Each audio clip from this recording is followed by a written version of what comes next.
Kali ini kita akan membahas topik yang sangat seru, yakni amoksisilin. Yuk, langsung aja ke pembahasannya.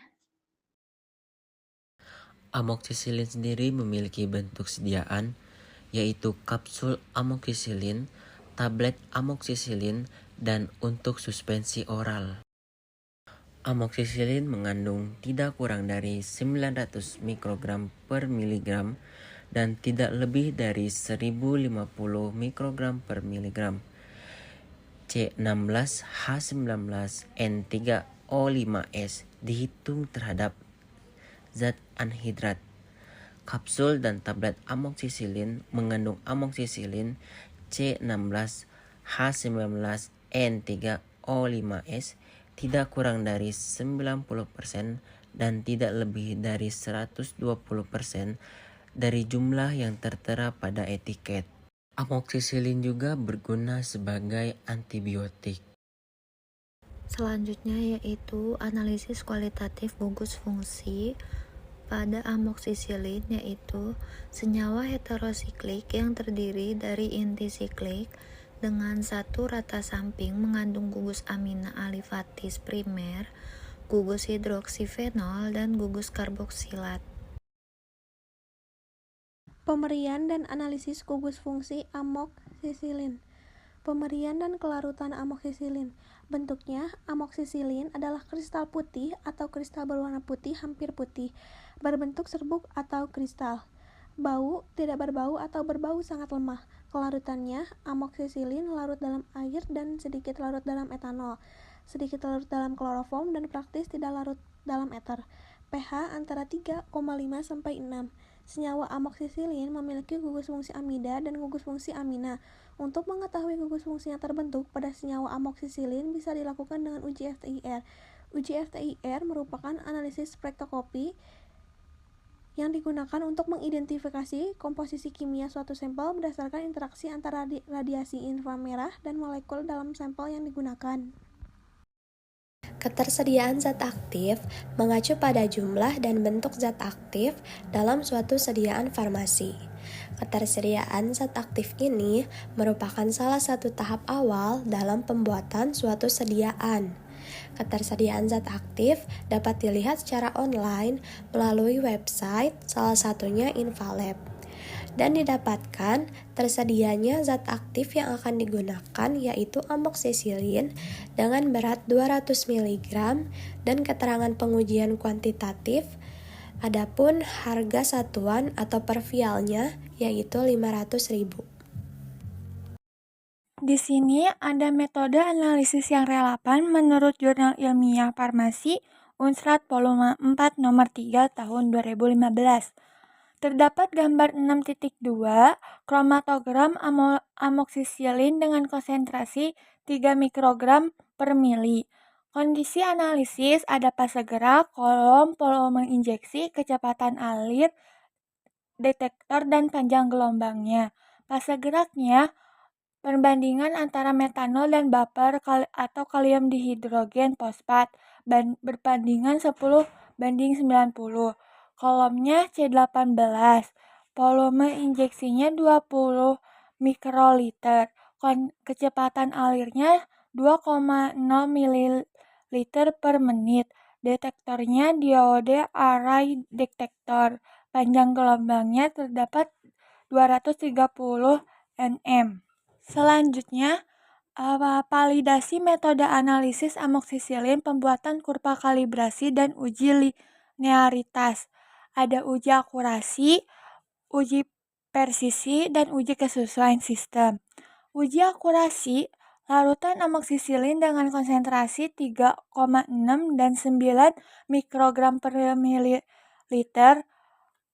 Analis dengan prosedur yang sama seperti pada sampel, yaitu disuntikan sebanyak 20 mikroliter ke alat KCKT dengan kondisi fase gerak dan kecepatan alir terpilih. Diulangi sebanyak 3 kali untuk setiap konsentrasi, kemudian hitung presentasi akurasi, dan diperoleh kembali nilai rata-rata persen diff disyaratkan kurang lebih dari 15%. Selanjutnya, uji persisi.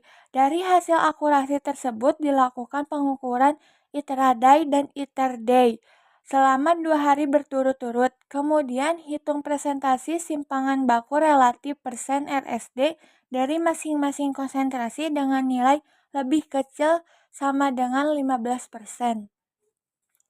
Selanjutnya, uji kesesuaian sistem. Larutan amoksisilin pada konsentrasi 3 mikroliter per mililiter diinjeksikan sebanyak 20 mikroliter ke alat KCKT dengan fase gerak terpilih. Diulangi sebanyak 6 kali, kemudian dihitung jumlah plat teoritis, faktor kapasitas, dan asimetris.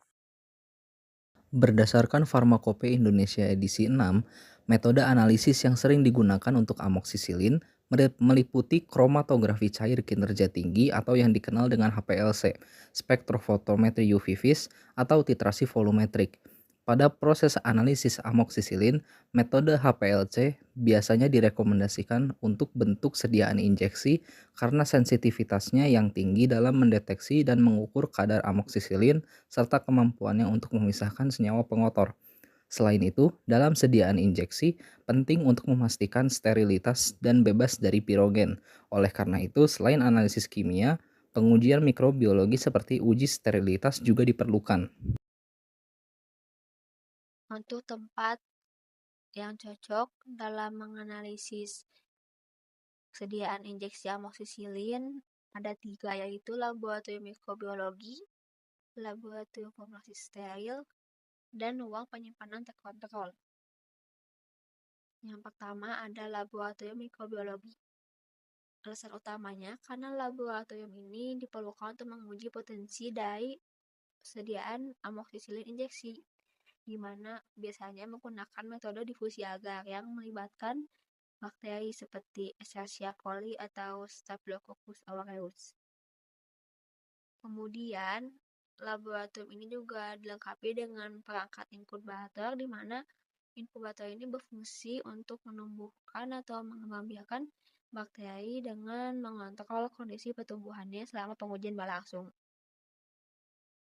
Lalu ada juga alat sterilisasi seperti autoclave, di mana autoclave ini juga untuk memastikan bahwa media pertumbuhan bakteri bebas dari kontaminasi.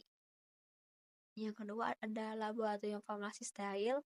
Pertimbangan teknisnya karena tempat ini mampu memenuhi persyaratan aseptik, terutama dalam proses rekonstitusi sediaan injeksi amoksisilin. Fasilitas juga tersedia seperti timbangan digital, Medler Toledo atau mikropipet, di mana biasanya untuk mendapatkan preparasi sampel dengan konsentrasi akurat.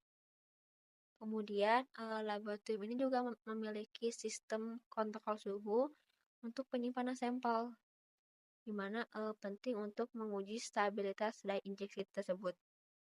Lalu ada yang namanya ruang penyimpanan terkontrol. Nah, ruang penyimpanan terkontrol ini memiliki parameter kritis, yakni ruangan ini tuh menyediakan suhu penyimpanan di refrigerator, yang dimana terbukti dapat mempertahankan potensi dari amoksisilin injeksi ini lebih baik dibandingkan suhu kamar, karena biasanya untuk suhu kamar dapat menyebabkan penurunan potensi hingga 79%. Lalu ruangan ini juga dilengkapi dengan sistem pemantauan suhu, di mana perlu kita ingat bahwa penelitian ini tuh menunjukkan potensi dari injeksi amoksisilin ini yang sewaktu-waktu dapat berubah secara signifikan dalam 24 jam pertama penyimpanannya. Selain itu juga ruang bertekanan positif tersedia untuk mencegah kontaminasi partikel selama proses rekonstitusi. Lalu untuk analisis sediaan injeksi amoksisilin ini juga biasanya digunakan alat seperti HPLC untuk pengujian stabilitas dan spektrofotometer UV vis, di mana biasanya digunakan untuk analisis kuantitatif. Nah, kombinasi ini juga dapat dianalisis secara menyeluruh terhadap parameter fisika, kimianya, atau aktivitas dari injeksi amoksisilin tersebut.